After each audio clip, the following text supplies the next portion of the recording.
Once upon a time, in a peaceful village in Africa, there lived two brothers, Kofi and Kwame. They were known to be inseparable since childhood. They worked together, shared meals, and supported each other in every way possible. Their bond was admired by everyone in the village. However, one day, a misunderstanding arose between them. The cause of the argument was small, a dispute over a piece of land that their father had left for them. What started as a simple disagreement quickly escalated into a heated argument.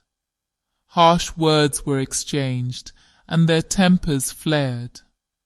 Before long, Kofi and Kwame had a terrible fight, and from that moment on, they refused to speak to one another. Their quarrel affected everything. No matter how important a task was, they did not consult each other.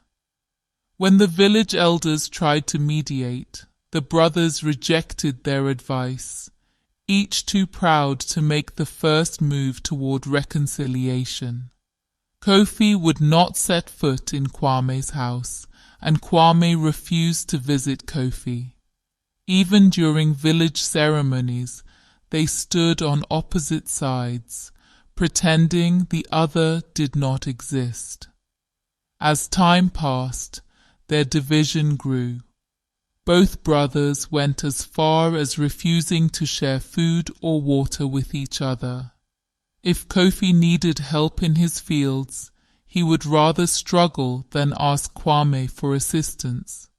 If Kwame had an important celebration, Kofi would not attend, and neither would send gifts or greetings to the other's household.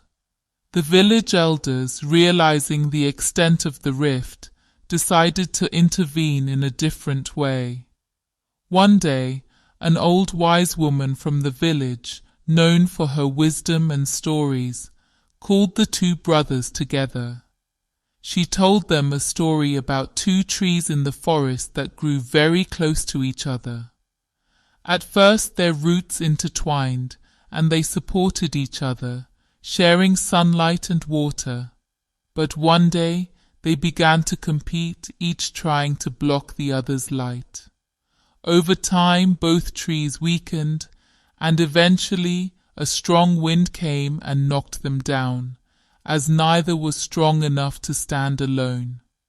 The brothers listened in silence, realizing the lesson the wise woman was imparting. They knew that their strength lay in their unity, and without each other they were slowly weakening. The wise woman encouraged them to resolve their differences before it was too late. Moved by the story, Kofi and Kwame finally put aside their pride and anger. They remembered their love for each other and the strong bond they once shared. Apologies were made, and they embraced, knowing that no land or material possession was worth losing the connection they had as brothers. From that day on, Kofi and Kwame worked together again, sharing meals, water, and laughter, and their bond became stronger than ever. The village too rejoiced, as peace and harmony returned to their lives.